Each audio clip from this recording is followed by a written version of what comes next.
Santo Graal, lenda, história e símbolos de uma busca milenar.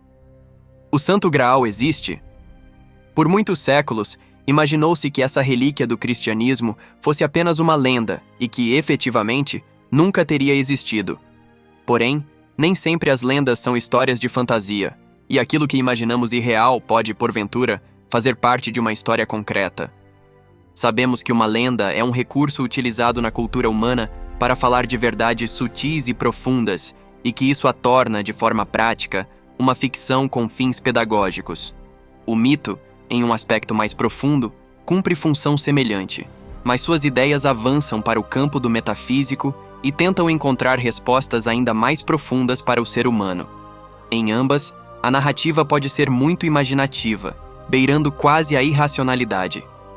No entanto, por mais absurdas que essas histórias possam parecer, um jeito inteligente de lidar com elas é não se perder nos detalhes, visualizando-as com uma certa distância, tentando captar o sentido que está nas entrelinhas. Para tanto, é preciso desenvolver o que os mitólogos chamam de linguagem simbólica.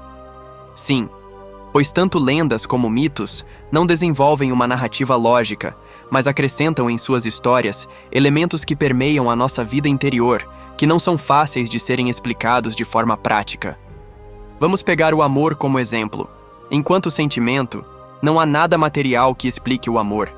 Podemos conhecê-lo por meio dos seus efeitos, porém, nem isso é normativo.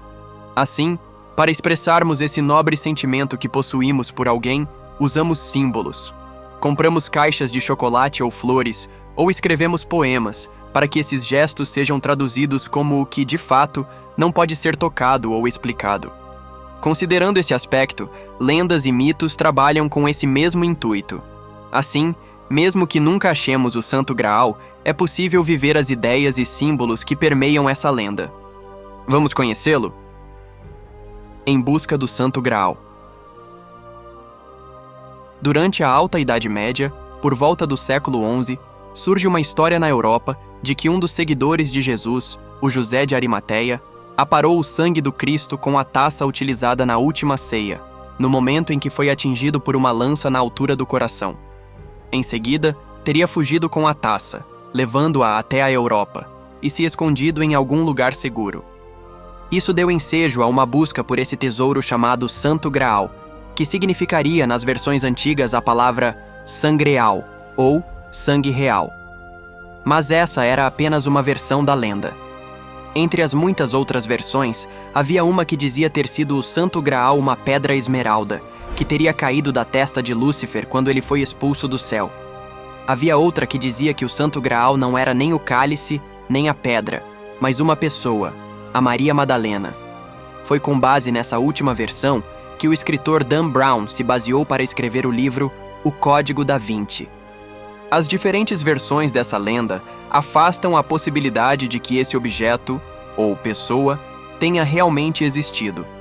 Porém, vale lembrar que todas as histórias são recontadas ao longo do tempo, sofrendo alterações e acréscimos.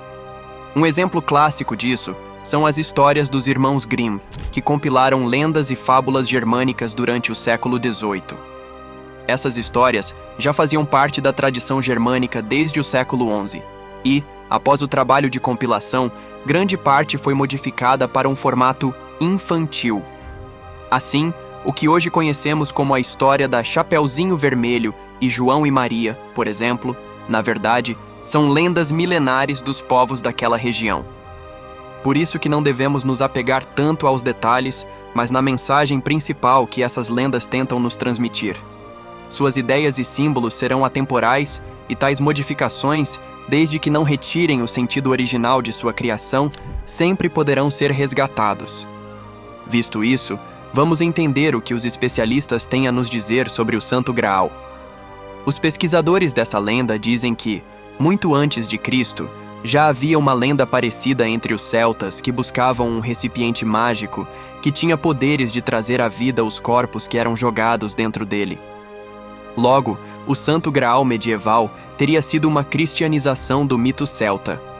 Já em relação à versão da esmeralda que caíra da testa de Lúcifer, existem diversas narrativas antigas que falam de um terceiro olho que nós tínhamos, o qual conseguia ver os planos sutis.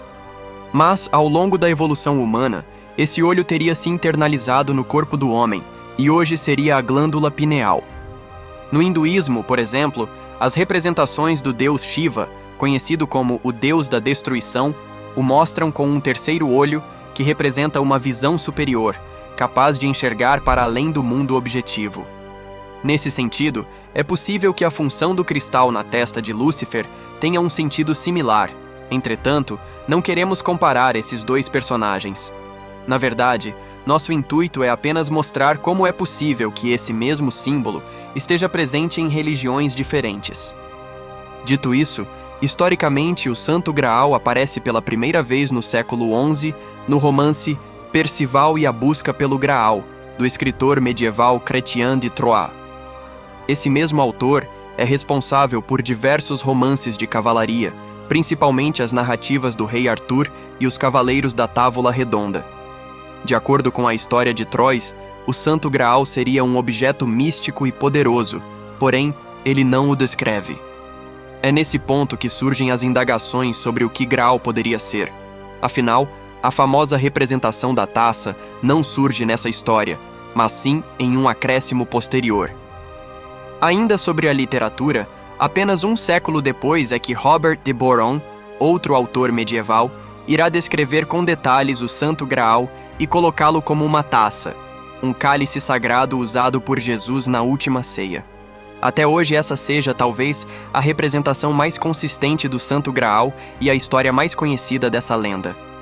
Mas como esses autores medievais, separados por mais de 1 milênio dos eventos que descrevem, sabiam disso? No final, será que a história do Graal é apenas uma fantasia desses artistas?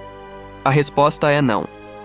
Apesar dessas histórias serem escritas na Idade Média, outros documentos deram base para a construção da narrativa do Graal.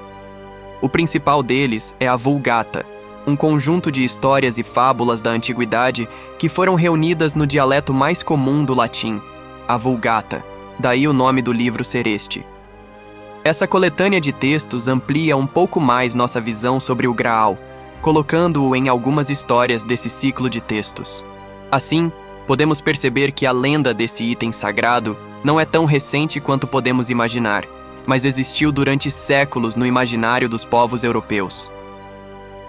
Os símbolos por trás da lenda do Santo Graal.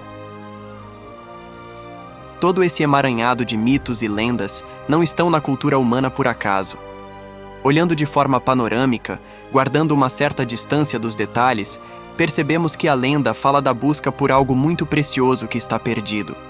E essa preciosidade tem a ver com a espiritualidade, com o poder, com o divino e com a capacidade de visão profunda da realidade. Veja que muita coisa começa a fazer sentido quando interpretamos essa lenda assim. A Idade Média surge da destruição do mundo clássico, a visão de mundo greco-romana. Quando o imperador Constantino começou a oficializar o cristianismo em Roma, ele precisou varrer do território romano todo o movimento filosófico, religioso ou cultural que não tivesse correlação com a fé cristã. Assim, muitas bibliotecas contendo pergaminhos com escritos filosóficos foram incendiadas, templos iniciáticos foram fechados, muitas obras de arte foram destruídas. O filme espanhol Ágora, de 2009, que na versão brasileira é chamado de Alexandria, ilustra bem esse período. Conta a história de uma jovem chamada Hipátia, que era professora de filosofia em Alexandria e foi condenada à morte por apedrejamento sob acusação de praticar bruxaria, pois era assim que era entendida a busca pelo conhecimento filosófico. Então, a Idade Média surge dos escombros da filosofia, o que nos leva a perceber que a queda de Roma não é só a queda de um império, mas é também o desabamento de uma visão de mundo, de um paradigma. Assim, é compreensível durante a Idade Média a sensação de perda de algo muito precioso, de uma visão profunda da realidade, de algo que é tão vital para a alma humana quanto é o sangue para o corpo físico. A busca por esse estado de consciência precisava encontrar um jeito de se expressar, porque era uma busca muito intensa no inconsciente medieval. É assim que as histórias vão se costurando para forjar a lenda do Graal, como uma espécie de expressão mítica desse movimento profundo da alma em busca das grandes ideias. Dessa forma, A melhor chave para entender o Santo Graal é vê-lo como um conhecimento perdido que tenta se reencontrar. Hoje, depois de 1000 anos da lenda, você acha que reencontramos todo o conhecimento antigo perdido? Lembrando que esse conhecimento não está no campo da informação intelectual, mas no da visão, que é a capacidade de ver para além do imediato, do concreto. O mundo em que vivemos hoje dá sinais de que ainda estamos muito aquém da visão de mundo antiga.